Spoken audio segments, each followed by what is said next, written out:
ابتدا ہے رب جلیل کے اس بابرکت نام سے جو دلوں کے بھید خوب جانتا ہے۔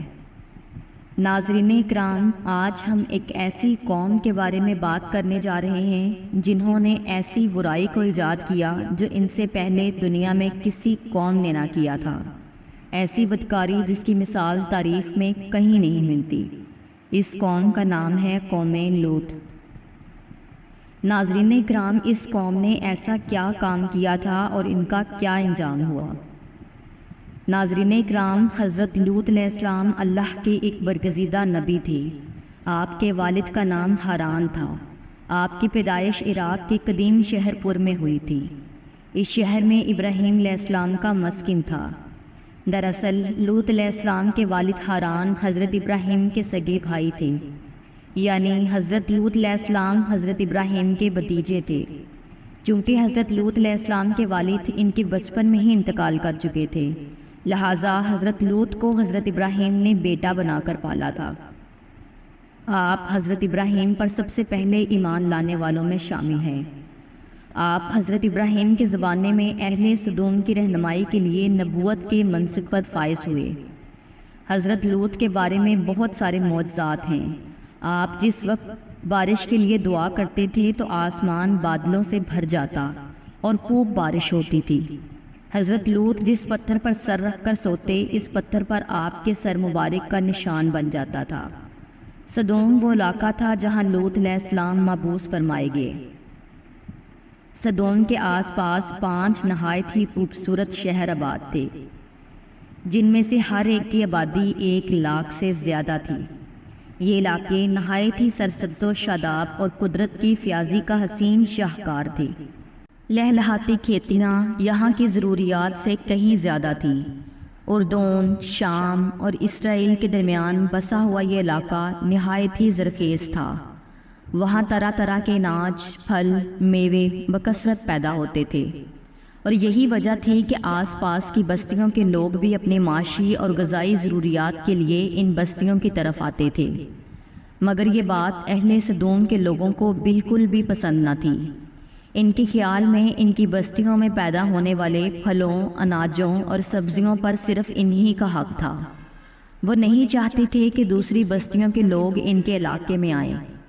ایک دن سدوم کے لوگ اس بات پر غور و فکر کر رہے تھے کہ باہر سے آنے والے لوگوں کو یہاں آنے سے آخر کیسے روکا جائے، کہ ابلیس ایک بزرگ کی شکل میں ان کی محفل میں آیا اور کہا، اگر تم ان سے پیچھا چھڑانا چاہتے ہو تو میرے کہنے پر عمل کرو۔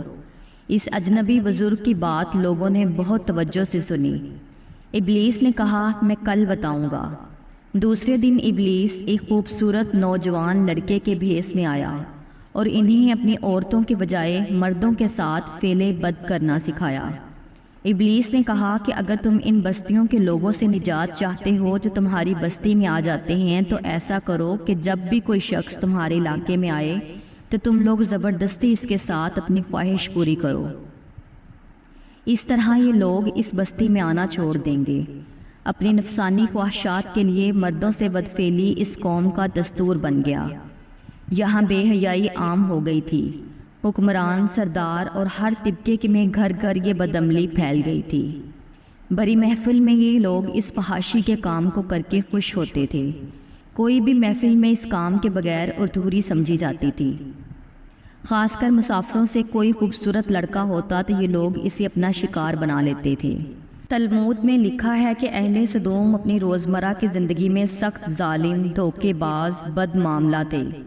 کوئی مسافر ان کے علاقے سے بخیریت نہ گزر سکتا تھا۔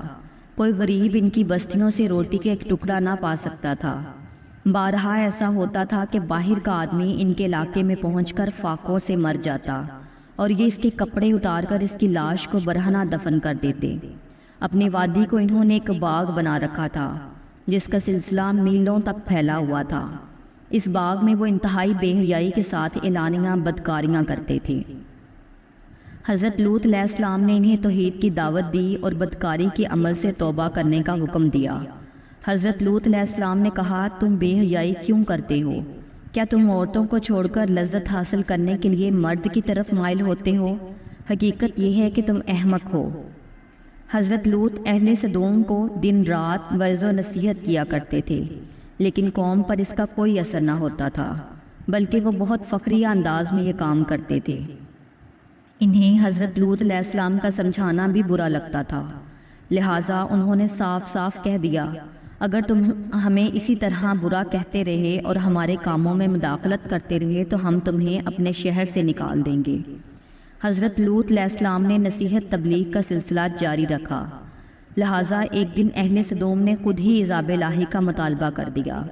اللہ تعالیٰ نے اب تک ان کی اس بدترین فحاشی اور بدکاری کے باوجود ڈھیل دے رکھی تھی، لیکن جب انہوں نے حضرت لوط سے ایک دن کہا کہ اگر تم سچے ہو تو ہم پر عذاب لے آؤ، لہٰذا ان پر عذاب الہی کا فیصلہ ہو گیا۔ اللہ نے اپنے خاص فرشتوں کو دنیا کی طرف روانہ کر دیا۔ یہ فرشتے دراصل حضرت جبرائیل، میکائیل اور اسرافیل علیہ السلام تھے۔ پھر یہ فرشتے حضرت لوط علیہ السلام کے گھر تشریف لے آئے۔ حضرت لوط نے جب ان خوبصورت نوعمر لڑکوں کو دیکھا تو سخت گھبراہٹ اور پریشانی میں مبتلا ہو گئے۔ انہیں یہ خطرہ محسوس ہوا کہ اگر ان کی قوم کے لوگوں نے انہیں دیکھ لیا تو نہ جانے وہ ان کے ساتھ کیا سلوک کریں گے۔ حضرت لوط علیہ السلام کی بیوی کا نام عائلہ تھا، اور وہ دراصل منافقہ تھی، وہ کافروں کے ساتھ تھی، لہٰذا اس نے جا کر اہل سدوم کو یہ خبر دی کہ لوط کے گھر نوجوان لڑکے مہمان ٹھہرے ہوئے ہیں۔ یہ سن کر بستی والے دوڑتے ہوئے حضرت لوط کے گھر پہنچے۔ حضرت لوط علیہ السلام نے کہا، اے قوم، یہ جو میری قوم کی لڑکیاں ہیں یہ تمہارے لیے جائز اور پاک ہیں، اللہ سے ڈرو اور مجھے میرے مہمانوں کے سامنے رسوا نہ کرو۔ کیا تم میں سے کوئی بھی شخص شائستہ آدمی نہیں؟ حضرت لوط کی بات سن کر وہ لوگ بولے، تم بخوبی واقف ہو کہ ہمیں تمہاری بیٹیوں سے کوئی حاجت نہیں، اور جو ہماری اصل چاہت ہے اس سے تم بخوبی واقف ہو۔ قوم لوط کے اس بے شرمانہ جواب سے اندازہ لگایا جا سکتا ہے کہ وہ فعل بد میں کس حد تک مبتلا ہو چکے تھے۔ جب حضرت لوط علیہ السلام کی قوم ان کے گھر کی طرف دوڑتی ہوئی آئی تو حضرت لوط نے گھر کے دروازے بند کر دیے اور ان نوجوانوں کو ایک کمرے میں چھپا لیا۔ ان بدکار لوگوں نے آپ کے گھر کا گھیراؤ کیا ہوا تھا اور ان میں سے کچھ گھر کے دیوار پر چڑھنے کی کوشش کر رہے تھے۔ حضرت لوط اپنے مہمانوں کی عزت کے خیال سے بہت زیادہ گھبرائے ہوئے تھے اور فرشتے یہ سب منظر دیکھ رہے تھے۔ جب انہوں نے حضرت لوط علیہ السلام کی بے بسی اور پریشانی کا یہ عالم دیکھا تو حقیقت سے پردہ اٹھاتے ہوئے یوں فرمایا، اے لوط، ہم تمہارے رب کی بھیجے ہوئے فرشتے ہیں، یہ لوگ ہرگز تم تک نہیں پہنچ سکیں گے۔ ابھی کچھ رات باقی ہے، تم اپنے گھر والوں کو لے کر چل دو اور تم میں سے کوئی شخص پیچھے مڑ کر نہ دیکھے۔ اہل سدوم حضرت لوط کے گھر کا دروازہ توڑنے پر بضد تھے، لہٰذا حضرت جبرائیل علیہ السلام نے گھر سے باہر نکل کر اپنے پر کا ایک کونا انہیں مارا، جن سے ان سب کی آنکھوں کے ڈیلے باہر نکل آئے اور بصارت زائل ہو گئی۔ یہ خاص عذاب ان لوگوں کو پہنچا جو حضرت لوط کے پاس بدنیتی سے آئے تھے۔ حضرت لوط علیہ السلام حقیقت حال جان کر مطمئن ہو گئے اور اپنے گھر والوں کے ساتھ رات ہی کو نکل پڑے، اور بیوی بھی ان کے ساتھ تھی، لیکن کچھ دور جا کر وہ واپس اپنی قوم کی طرف پلٹ گئی اور قوم کے ساتھ جہنم رسید ہو گئی۔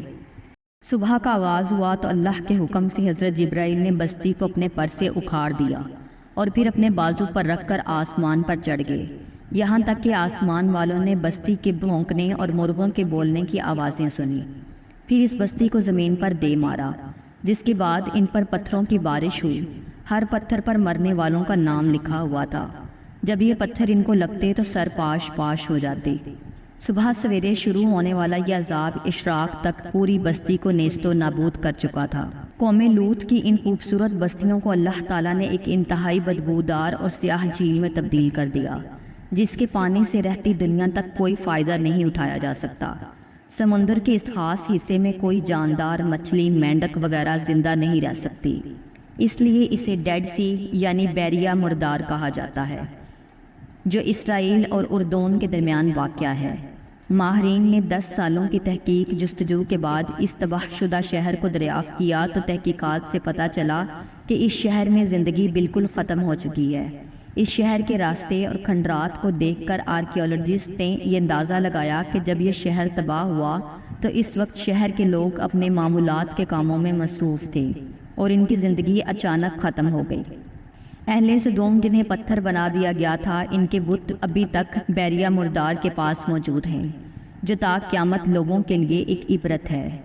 آج یورپی ممالک میں انسانی آزادی کے نام پر اس بدکاری کی اجازت دی جاتی ہے اور اس فحاشی کے عمل کو فخر سمجھا جاتا ہے، مگر حقیقت یہ ہے کہ ہم جنس پرستی بالکل فطرت کے خلاف ہے، جس سے انسانی معاشرہ تباہ و برباد ہو جاتا ہے۔ ناظرین اکرام، حضرت ابن عباس رضی اللہ عنہ سے روایت ہے کہ رسول اللہ صلی اللہ علیہ وآلہ وسلم نے فرمایا کہ وہ شخص پر اللہ کی لعنت جو قوم لوط والا عمل کرے۔ ناظرین اکرام، میرے اس چینل پر اس طرح کی معلوماتی ویڈیوز اپلوڈ کی جاتی ہیں۔ اگر آپ کو میری ویڈیو اچھی لگی ہو تو چینل کو سبسکرائب کر لیں اور نیچے دیے گئے کمنٹ باکس میں اپنی قیمتی رائے کا اظہار فرمائیں۔ اللہ پاک آپ کا اور میرا حامی و ناصر ہو۔ ملتے ہیں ایک نئی ویڈیو کے ساتھ۔ فی امان اللہ۔